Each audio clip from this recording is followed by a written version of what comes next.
बौद्ध भिक्षुक नैतिक कहानी। नमस्कार दोस्तों, आपका स्वागत है। इस ज्ञान से भरी नैतिक कहानी में पुराने मध्य भारत में एक रियासत हुआ करती थी। रियासत की बड़ी रानी की गौतम बुद्ध के प्रति बहुत निष्ठा थी। उस रियासत के महाराज देवराज की दो रानियां सुरुचि और सुनिधि थी। राजा देवराज की पहली पत्नी सुरुचि थी, जिसका स्वभाव किसी साध्वी की तरह था। वो गौतम बुद्ध को अपना आराध्य मानती थी और उनके बताए मार्ग पर चलने की कोशिश करती है। उनके साथ उनका बेटा वीर भी खेलता रहता, लेकिन देवराज का पूरा ध्यान अपनी दूसरी पत्नी सुनिधि के ऊपर ही रहता। वो देखने में बहुत ज्यादा खूबसूरत थी। इसी खूबसूरती की विलासता में महाराज खोए रहते। राजमहल की ज्यादातर तमाम सुख सुविधाएं दूसरी पत्नी सुनिधि और उसके बेटे सुमंत को ही मिला करती। दोनों ही पत्नियों के राजदुलारों की खिलखिलाहट से पूरा महल जगमग रहता। रियासत के लोगों को भी पता चल चुका था कि उन्हें होने वाला राजकुमार मिल चुका है। राज्य के लोग अक्सर सोचा करते कि भविष्य में राजगद्दी पर कौन बैठेगा, तो इस पर ज्यादातर लोगों का मत तो सुरुचि के पुत्र वीर के ऊपर ही था कि भविष्य के राजा वही होंगे, क्योंकि धर्म और नीति के अनुसार बड़े पुत्र को ही राजगद्दी मिलनी चाहिए। लेकिन समय की लकीरों को कुछ और ही मंजूर था। देवराज की पहली पत्नी सुरुचि का स्वभाव बड़ा शांत और न्याय संगत था। वो न्याय धर्म और बौद्ध धर्म की बातें किया करती।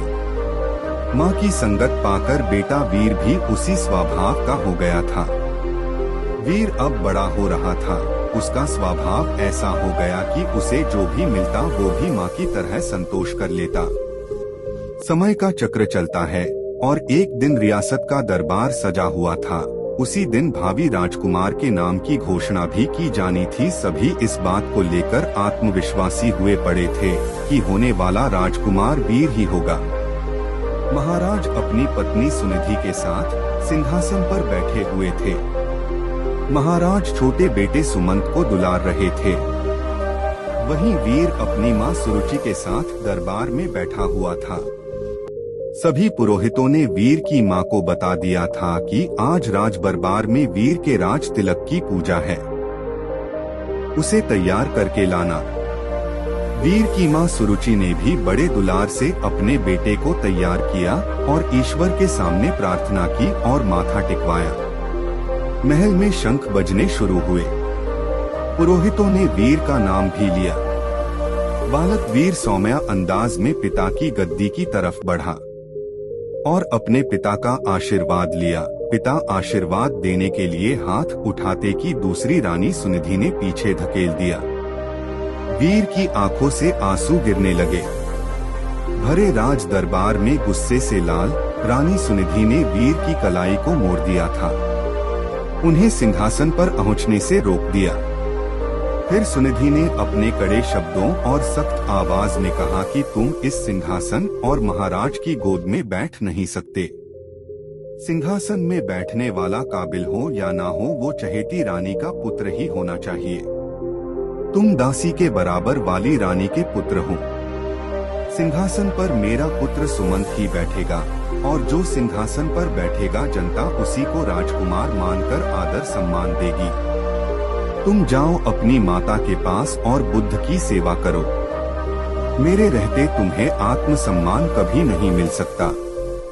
जाओ, पहले अपना भाग्य बदलकर आओ। राजकुमार बनने के लिए तुम्हें मेरी कोख से जन्म लेना पड़ेगा।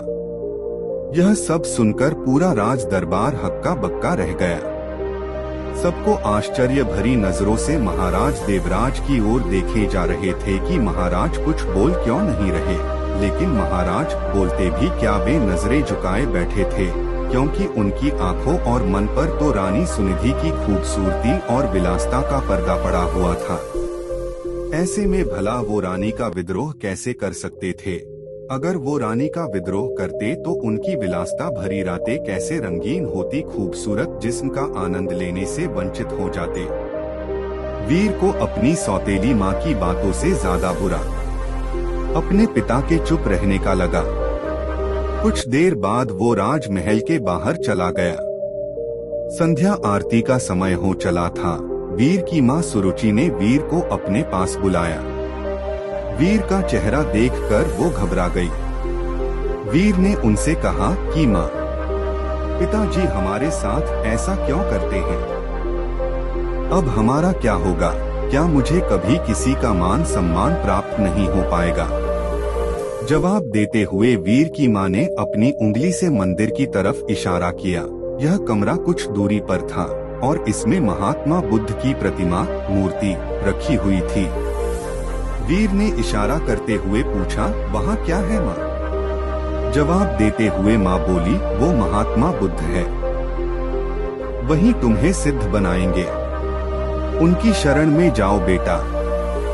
बुद्धम शरणं गच्छामि। ये पंक्ति सुनते ही वीर ने बहुत अच्छा महसूस किया।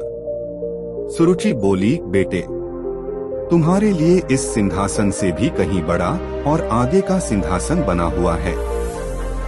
इसलिए इस सिंहासन लालसा व मोह त्याग कर उस बड़े सिंहासन को प्राप्त करो। जब तुम उस सिंहासन पर बैठोगे तो लेकिन उसे पाना इतना आसान नहीं। जीवन के उस सिंहासन तक तुम्हें महात्मा बुद्ध की शिक्षाएं लेकर जाएंगी। लेकिन वीर को अब भी ये समझ नहीं आ रहा था माँ आखिर किस तरह के सिंहासन की बात कर रही है, जो राज सिंहासन से भी कहीं बड़ा है। उसके कानों में तो अभी भी सौतेली माँ के ताने गूंज रहे थे कि वो अभागा है। लेकिन वीर की माँ ने देर नहीं की और उसे बुद्ध की मूर्ति के सामने लाकर खड़ा कर दिया और कहा कि अब सिर्फ महात्मा बुद्ध ही तुम्हारा कल्याण करेंगे। तुम उन्हीं के बताए मार्ग पर चलो, उनकी शिक्षाओं का अनुसरण करो, तुम्हें पता चल जाएगा कि जीवन का असली सुख कहाँ है। वीर ने माँ से सवाल किया कि माँ, क्या बुद्ध का स्थान पिता से भी बढ़कर है? वीर की माँ ने मुस्कुराते हुए कहा कि महात्मा बुद्ध सबसे ऊपर है। माँ की इस बात से वीर ने प्रेरित होकर कहा कि माँ, अब से मैं बुद्ध जी की गोद में ही बैठूंगा, उन्हीं के बताए मार्ग व विचारों का पालन करूंगा। मैं कठिन से कठिन साधना करके उन्हें प्रसन्न करूंगा, इनकी शिक्षाओं को अपने जीवन में उतारूंगा। वीर ने बड़े दृढ़ निश्चय से कहा कि देख लेना माँ, एक दिन बुद्ध मुझे अपनी गोद में जरूर बैठाएंगे। रानी सुरुचि अपने बेटे की इन मासूम बातों को सुनकर हैरान थी। माँ ने वीर को गोद में उठाया और कहा कि पूरे मन से बुद्ध की बातों का अनुसरण करो। वीर भी गोद से उतरते हुए जवाब दिए कि आज से मेरे आराध्य बुद्ध हो गए हैं। कुछ ही दिन वीर बुद्ध की रोजाना नियमबद्ध उपासना करता हुआ ध्यान मग्न होने लगा। बुद्ध अब राजमहल छोड़ने का फैसला कर लिया। जो लड़का कल तक अपनी माँ के पल्लू में छिपा घूमता रहता था, वो आज महल छोड़कर जंगल जाने का फैसला ले रहा है। इतने बड़े फैसले और जीवन परिवर्तन से सभी हैरान थे और माँ को भी चिंता हो रही थी। माता पिता को प्रणाम कर वीर अब बुद्ध ज्ञान लेने जंगल की ओर निकल गया। महाराज देवराज को भी अपनी गलती का एहसास होने लगा, लेकिन अब भी वो कुछ ना कर पाए। वीर बुद्धम शरणं गच्छामि शब्दों का निरंतर जाप करता हुआ अपने पथ पर निकल गया। कोसों दूर पहुंचने के बाद वीर की मुलाकात एक बौद्ध भिक्षु से हुई। वो एक कुटिया में रहा करते थे। वहाँ उनके कुछ शिष्य भी थे। वीर ने बौद्ध भिक्षु से ज्ञान मांगा और कहा कि उन्हें बुद्ध से मिलना है। इसके जवाब में बौद्ध भिक्षु ने महात्मा बुद्ध की कहानी बताते हुए कहा कि खुद को जान लेना ही बुद्ध को जान लेना है। लेकिन फिर भी वीर ने बुद्ध से मिलने की जिद नहीं छोड़ी। तब बौद्ध भिक्षु ने कहा, तुम अभी आराम करो, मैं कल सुबह तुमसे बात करूंगा। पूरी रात गुजर गई और वीर बुद्धम शरणं गच्छामि का जाप करता रहा। सुबह हुई तो वीर ने बौद्ध भिक्षु से फिर सवाल किया। भिक्षु ने जवाब में कहा कि अभी मेरी एक अंगूठी खो गई है, उसमें मेरी जान बसती थी, उसे खोज दो फिर मिलवाता हूँ। वीर पूरे मन से उस अंगूठी को खोजने में लग गया। सुबह से रात हो गई लेकिन अंगूठी नहीं मिली। फिर बौद्ध भिक्षु ने वीर को दिया लेने के लिए कुटिया के अंदर भेजा। वहां पहुंचकर वीर ने देखा कि अंगूठी तो अंदर ही संभाल कर रखी हुई है। यह दृश्य देखकर वीर को बहुत दुख हुआ।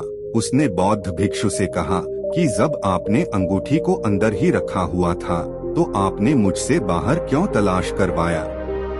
इसका जवाब देते हुए बौद्ध भिक्षु बोले कि ठीक इसी तरह बुद्ध भगवान भी तुम्हारे अंदर विराजमान है, फिर भी तुम उन्हें बाहर क्यों खोज रहे हो। खुद को मोह, सम्मान, लालच, बुराई, अपमान, क्रोध, क्रूरता, ईर्ष्या जैसे भावनाओं से मुक्त कर दो। किसी की बातों का बुरा मानना, क्रोध करना और किसी भी प्रकार लालसा मन से त्याग दो। बस इतना ही करना, फिर देखना बुद्ध तुम्हें तुम्हारे अंदर ही मिल जाएंगे। इसके बाद वीर जब यह भी समझ गए कि बुद्ध एक साधारण पुरुष से कैसे महात्मा बुद्ध बने थे, तब इसका उनके मन पर बहुत प्रभाव हुआ। वह बहुत प्रेरित हुए। वीर ने अब गहरे ध्यान में डूबकर बुद्ध की उपासना आरंभ कर दी। जैसे जैसे वीर का ध्यान गहरा होता गया, उसी तरह वीर को आत्मज्ञान की प्राप्ति होने लगी। एक वक्त ऐसा आया कि वीर की सारी चाहतें मर गई। वीर के मन से सभी लालसाएं खत्म हो गई। वीर को अद्भुत आनंद का एहसास हो रहा था। लंबे वक्त तक नियमबद्ध तरीके से ध्यान करते रहने से उन्हें आत्मज्ञान की प्राप्ति हुई थी। अब वीर के मुख का अद्भुत तेज देख लोग उन्हें महासंत कहने लगे। यह बात कुछ समय बाद मध्य रियासत तक पहुंच गई कि पर्वत की शिला में कोई बड़े प्रतापी तेजस्वी बौद्ध भिक्षु ध्यान में मग्न रहते हैं। राजमहल की तरफ से उन्हें बुलावा भेजा गया। रियासत की हालत ठीक नहीं चल रही थी, क्योंकि महाराज का दूसरा बेटा विलासिता में बर्बाद हो चुका था। सुनिधि का हुस्न व खूबसूरती भी उम्र के साथ ढल चुका था। वहीं दूसरी ओर वीर की समृद्धि दूर दूर तक फैलती जा रही थी। एक दिन था जब वीर को सिंहासन पर बैठने के लायक नहीं समझा गया था। एक दिन और आया, बौद्ध भिक्षु के रूप में वीर ने राजमहल में कदम रखा। प्रजा की आंखों में आंसू भी थे और सम्मान भी। महाराजा और सुनिधि हाथ जोड़े पछतावे के आंसू रो रहे थे। वीर की मां के कानों में भी बच्चे वीर की बातें साफ साफ गूंज रही थी। बौद्ध भिक्षु रूपी वीर ने सबसे पहले महात्मा बुद्ध की प्रतिमा को प्रणाम किया और कहा कि दूसरों की सेवा से बड़ी कोई विलासिता नहीं। कोई भी सिंहासन कोख से नहीं बल्कि काबिलियत से तय होता है। वीर ने राज सिंहासन का त्याग कर दिया और त्याग करने के लिए मंदिर रूपी कमरे की ओर चलने लगे। वहां वीर को देखने वाले लोग महसूस कर पा रहे थे कि जैसे कोई शांति की मूर्ति चल रही हो। बुद्ध की शरण में जाकर एक साधारण सा बालक वीर सिद्ध पुरुष बनकर लौटा था। दक्षिण भारत में आज भी यह कहा जाता है कि वीर को बुद्ध मंदिर की ओर जाते देखा था सबने, पर वापस आते कभी नहीं देखा गया। जब मंदिर के भीतर गए तो वहां पर बस भिक्षु वस्त्र ही मिले थे। कहा जाता है वह सिद्ध हो चुके थे, उन्होंने बुद्ध की शरणों में शरण ले ली थी। इस कहानी से हमें सीखने को मिलता है कि कर्म भाग्य से कहीं बड़ा होता है, वो परिस्थितियों को बदल देने की क्षमता रखता है। बुरा कर्म धीरे धीरे मनुष्य से एक दिन सब कुछ छीन लेता है। मन का चैन, सुख, शांति, धन, संपदा, वैभव, सम्मान, प्रतिष्ठा। बुरा कर्म, गलत आदतें एक दिन मनुष्य का जीवन नर्क बना देती है।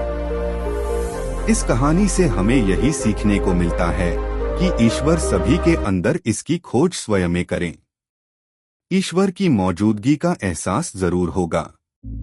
जीवन में कोई पाप ना करें, हमेशा मदद करें और इंसानियत को जिंदा रखें। जीवन सफल होगा।